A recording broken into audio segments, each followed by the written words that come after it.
राष्ट्रगीत वंदे मातरम यह सिर्फ शब्द नहीं है, यह इस देश की मिट्टी की खुशबू है।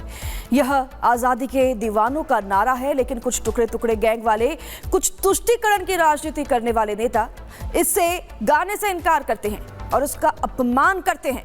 लेकिन अब बस बहुत हुआ, क्योंकि मोदी सरकार संसद के इसी मॉनसून सत्र में एक ऐसा कानून लाने जा रही है जो वंदे मातरम का विरोध करने वालों को सीधा सलाखों के पीछे पहुंचाएगा। देखिए इस रिपोर्ट को।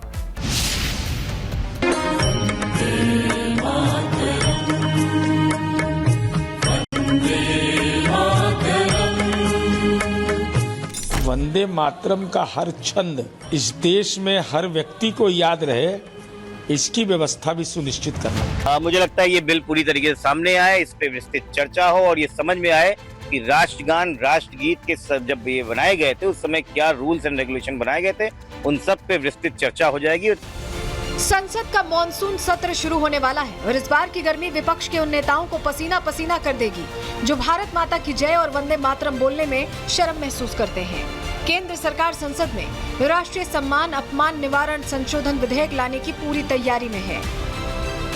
अब तक राष्ट्रगान और तिरंगे के अपमान पर तो प्रावधान था, लेकिन वंदे मातरम को लेकर कानून में ढील थी। इसी ढील का फायदा उठाकर कुछ मठाधीश और तुष्टीकरण के भूखे नेता राष्ट्रगीत का मजाक उड़ाते थे, लेकिन अब सरकार इस ढील को हमेशा के लिए खत्म करने जा रही है।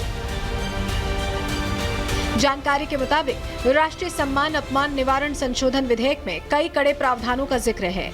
सूत्रों के मुताबिक इस विधेयक में कड़ी सजा का प्रावधान किया गया है।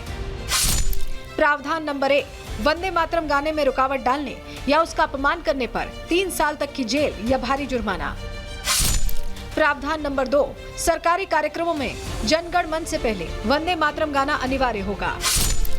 प्रावधान नंबर 3, अगर दोबारा कोई पकड़ा गया तो 1 साल की न्यूनतम जेल तय है, कोई बेल नहीं। अगर ये बिल कानून बन जाता है तो जानबूझकर वंदे मातरम का अपमान करने और उसके गायन में बाधा डालने या उसका अनादर करने पर उसके खिलाफ कानूनी कार्रवाई की जा सकेगी। इसे दंडनीय अपराध माना जाएगा। आपको बता दें कि इससे पहले मोदी सरकार सभी सरकारी कार्यक्रमों में वंदे मातरम का गायन अनिवार्य कर चुकी है। बीजेपी का आरोप है कि पहले की सरकारों ने वंदे मातरम को भुला दिया था। देखिए, 2 चीज़ हैं। एक तो वंदे मातरम को कांग्रेस की सरकारों ने, पूर्ववर्ती सरकारों ने भुला दिया था।